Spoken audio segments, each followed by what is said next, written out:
welcome to Appalachia's Homestead. Welcome back to the channel. We appreciate you being here. Yes, I'm sitting, guys, actually I am all the way down into deep West Knoxville today. We have a medical appointment, so I've got a little time to kill. And so everything's good, no problems, all healthy, great. James is doing good, thumbs up.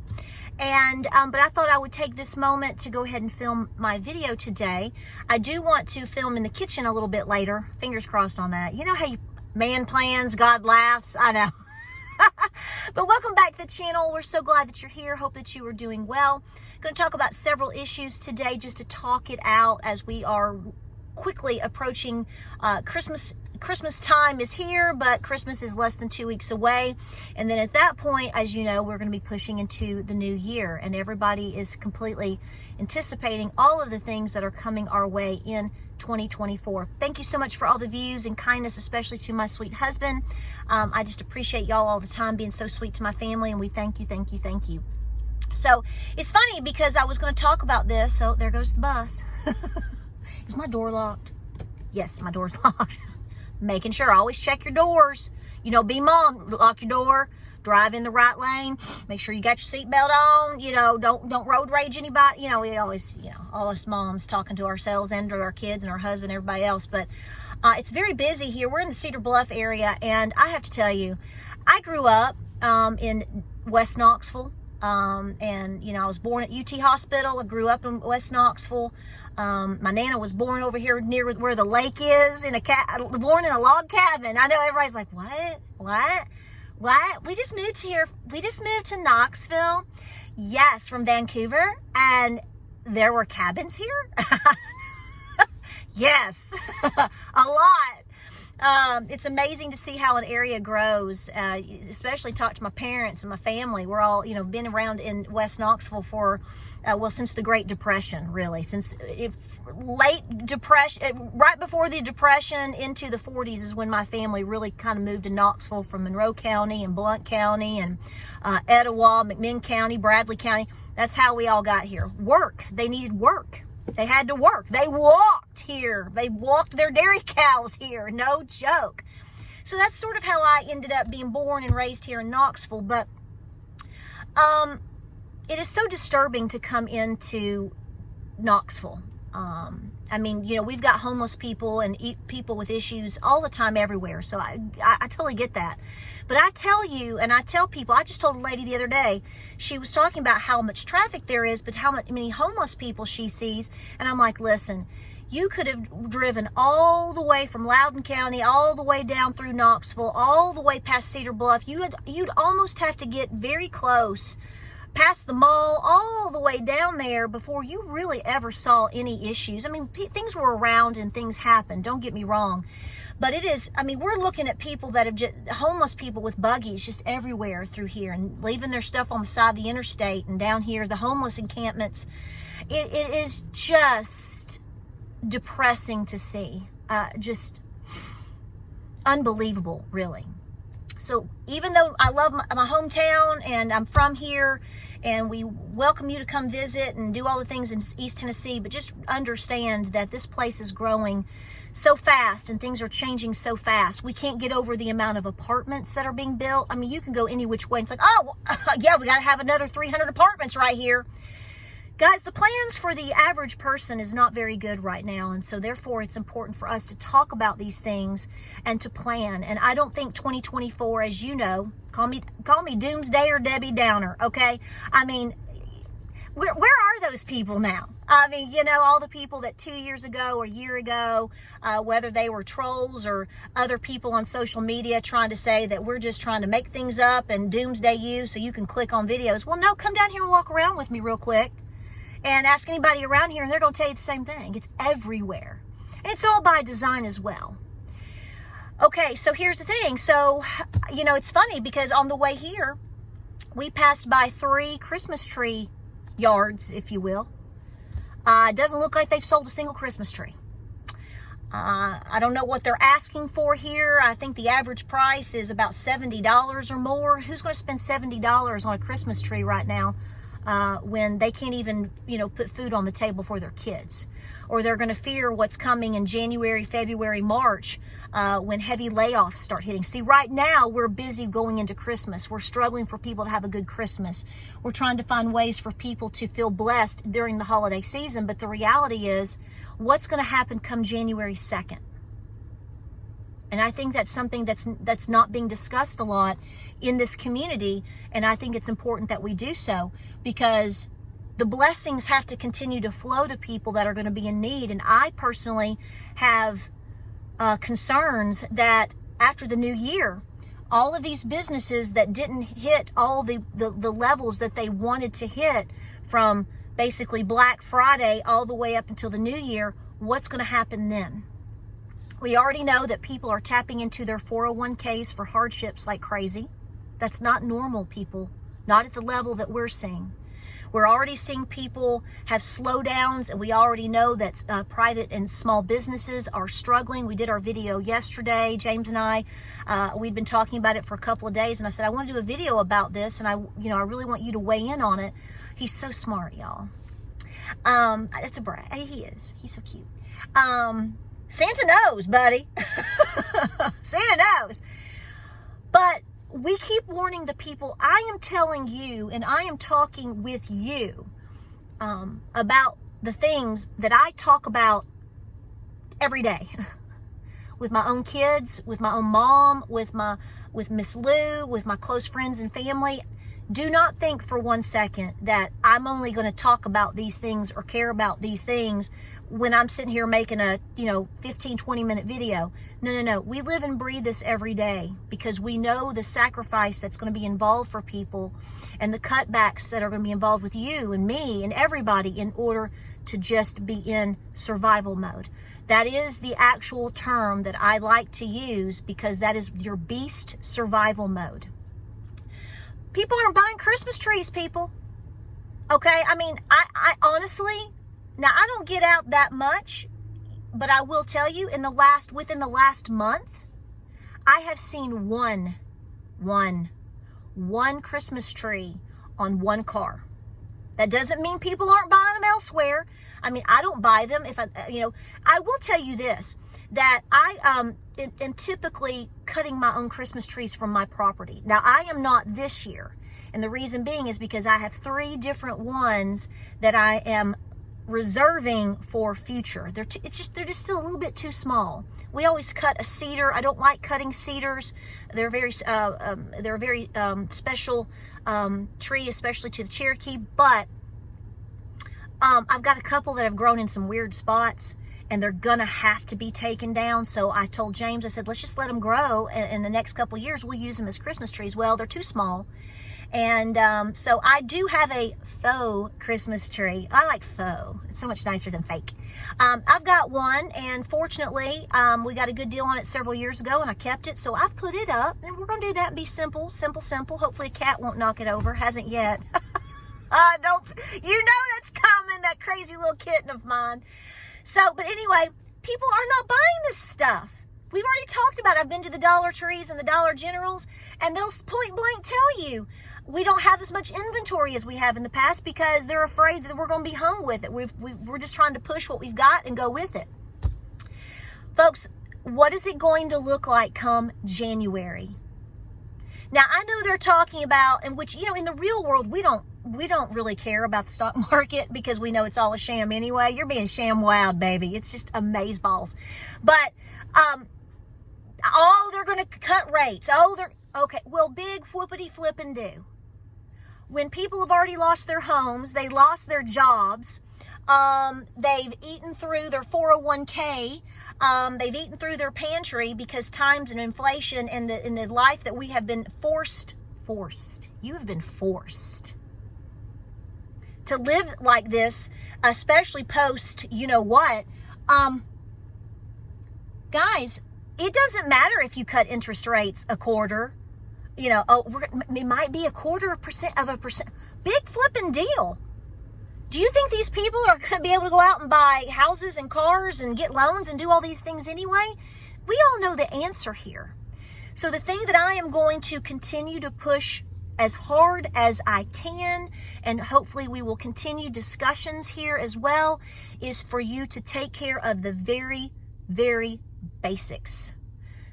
Your rent, please do your very, very best to not get behind on rent. Now, I want you to eat, and I want you to have the needs covered that you need. I get that, and I'm all for that too. That's right on the heels of that. But that's what we were talking about last night, and my whole family, I was like, people, I mean, it's very difficult for people to make rent. It's so high, and people aren't able to buy homes. We were explaining this to our children, our homeschool children. I mean, you have X amount of dollars that you have to put down on a home, then where are you getting that money? If the average home in the United States is over $400,000 and you're going to have to be putting down, 20%, where are these people supposed to get this money? Hence, you're seeing all the apartments being built. We have a migration. Well, we have an invasion first. Don't get me started. Simmer down, girls, simmer down. But we have a migration in this country. They're leaving all of these wretched places. And unfortunately, there's a lot of good people there still suffering in these places. And guess what? But a lot of people are coming here. I don't have a problem with people moving to East Tennessee. But you're watching a massive strain and drain on the resources in certain sects of the country. And then you're seeing an economic situation. So what are they doing? They're building apartments. They're building apartments that a lot of people cannot afford. I mean, we're talking about apartments here, 1 and 2 bedrooms here in Knoxville. I mean, my gosh, I was told there's some down not too far from my Nana. They're $2,000 a month. What? We also have an issue with a lot of situations and institutions taking complete advantage of people like you, people like me. Do you know how many calls we are getting right now for people trying to get us to basically take a loan out against our own farm? And the amount that's being told that, oh, your house and your property is valued at this, and you can do this. And James likes to just hear what they have. They always end up calling James more than me. So he likes to oh, really? Oh, okay. Folks, the sad thing is a lot of people are resorting to all of these types of situations, depleting as much as they can out of their 401k. Now, I don't know what's going to happen. I just fear that a lot of people, if we fall into harder times, if the recession rolls harder than it is, we have no idea what's coming up in an election year.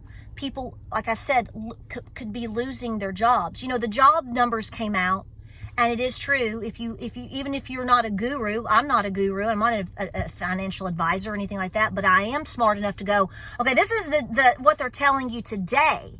But you come back a month or two later, what are the numbers then? Because they revise them so hard, so down, so hard. People are being lied to and manipulated. And we have to continue these conversations, even when people don't want to hear them, because even though they may say, I don't want to hear this, I don't want to talk about this upsets me, this depresses me. You don't know after that conversation if maybe they are actually going and buying a little bit of extra peanut butter or soup to put on the shelf. Or maybe they did make a smart decision, and maybe they got a windfall of some sort, and they're putting that money away. Folks, any windfall of money that you get right now, please put it away. Or please try your best to do something positive with it. Food storage, food in your pantry. Make sure that you are rotating those items so that you don't lose anything or waste anything. Even if you have something that you want to rotate, but maybe you don't have the money, the physical money to go bless someone else. Well, maybe you can donate it. I know a lot of pantries can be picky about the items that they get, but blessing boxes are not necessarily that picky. Make the best of what you've got. But here's where I'm going with this. 2024 is going to hit us in 3 weeks. 3 weeks.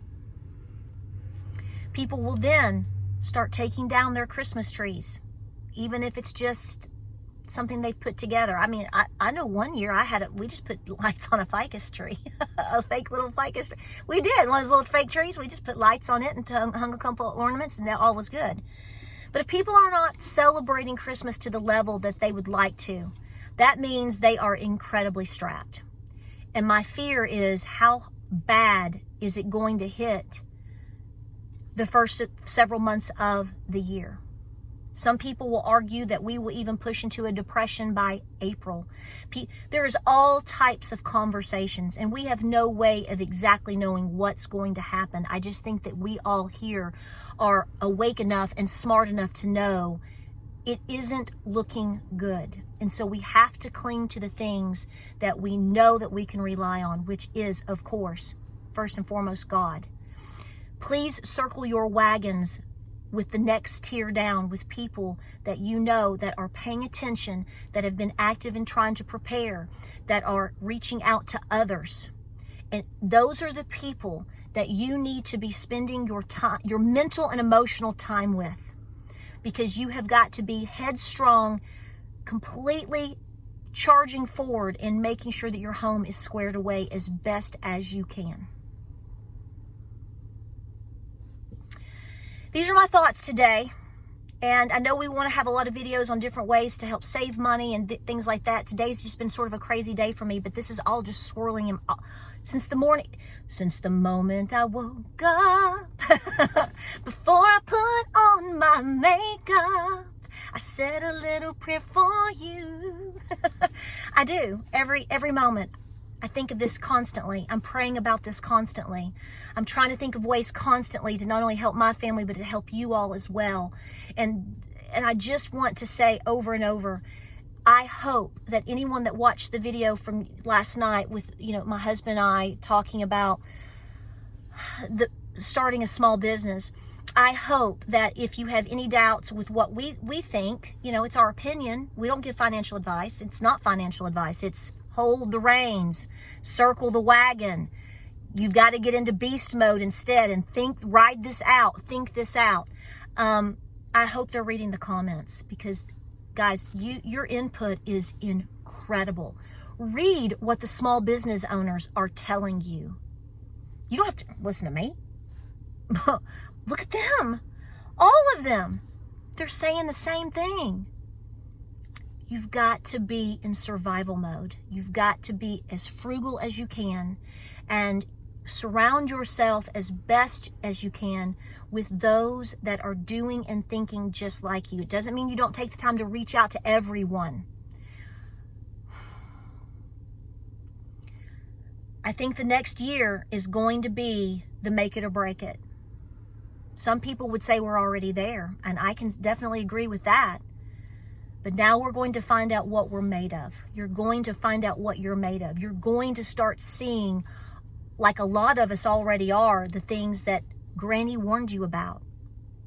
If you were blessed enough to be around individuals that lived during the Great Depression. Now, my Nana was a Great Depression baby. Okay. And, a lot of us will tell you, and she will tell you, she's like, well, we were living in a depression until I graduated high school in the 50s, early 50s. And they didn't know anything different.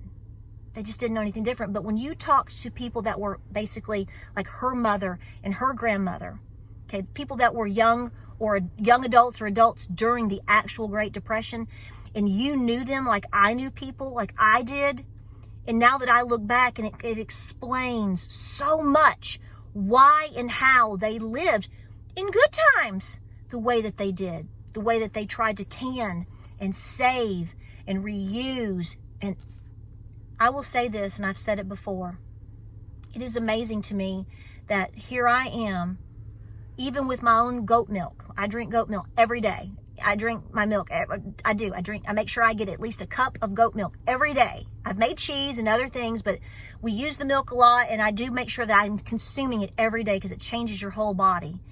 But it's not just because it was something that I had to go get physically in the rain, in the cold, milk the goat, strain the milk, save the milk. But even when I pour some, it takes me back to spending time like I did with my great-grandmother and my great-great-grandmother. They would pour me some milk in a little cup, and I had that little cup. And if I didn't finish it, she put the cup back in the fridge. Nowadays, people just pour it out, not even think about it, because we're so wasteful. But now we're going to be put back into the scenario of our great-great-grandmothers, and everything was saved.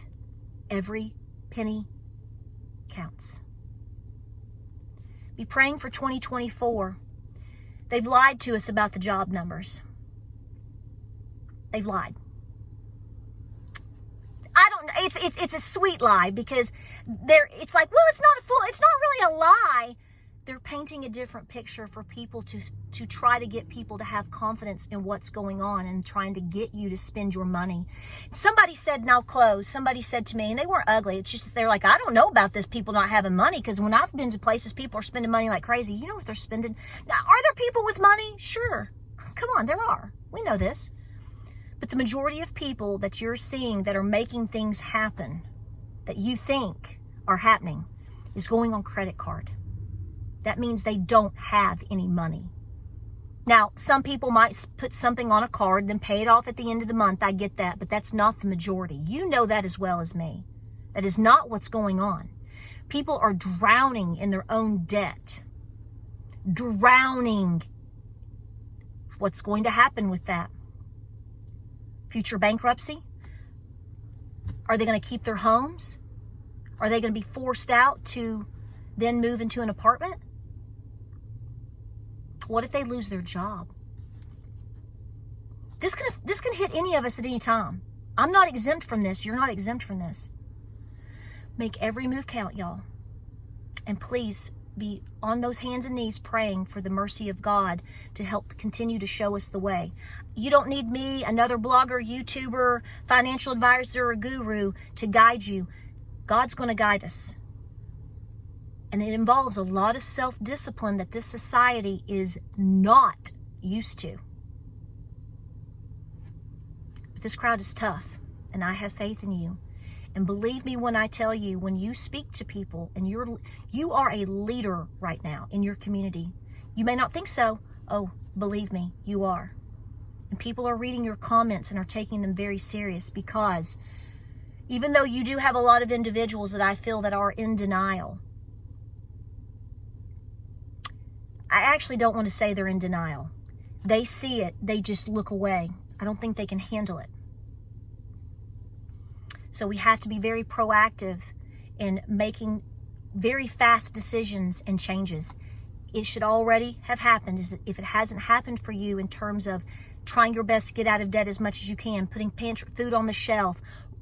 At this point, if you are just now starting with anything, I would definitely be making sure, number one, that you have got some money put aside, so that if you or somebody close to you loses their job in the coming new year, that you have a nest egg. At this point, I'm going to say right now, I would make sure that I have at least a couple of months worth of bill money put aside. If you can do that, at least make rent. And then, like I said, for Christmas, make it count with all the basic necessities. There's so many comments from people saying, my aunt, my mom, my best friend, their husband has lost their job after Thanksgiving. See, it's already happening. And all they want are necessities. They said, don't spend any heavy cash on us. Don't buy us anything. If you want to, just give us some food items, necessity items, a blessing bag, maybe a gift card so we can get groceries. Folks, this is everywhere. You may be so fortunate right now that you haven't seen that yet, but it's all around us. What would our people be like if they didn't have government subsidies and credit cards? Folks, we would be in the worst depression the world has ever seen. And the question is, will we still see it? Like, subscribe, and share. I appreciate you sitting with me today and talking this out. I had a little time to kill as I'm waiting. Mom's waiting.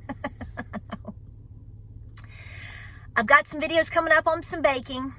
After today, my schedule eases up just a little bit. And I'm looking forward to spending that time with you. I know we all want some stress-free videos and something nice to make. And we're going to have some fun, okay? But we can't ignore the elephant in the room. And it's big. Like, subscribe, and share. I love you guys. Give me a hug. Give me so many big gushy hugs, Santa Claus hugs. And I just love you. I do. And I'm praying for you. And we appreciate you. Stay strong. Stay positive. Thank you for your kind comments. Keep putting them in the comments section because, guys, we rely on them. We love seeing them. It lets us all know that we're not alone. It's letting people know they're not alone.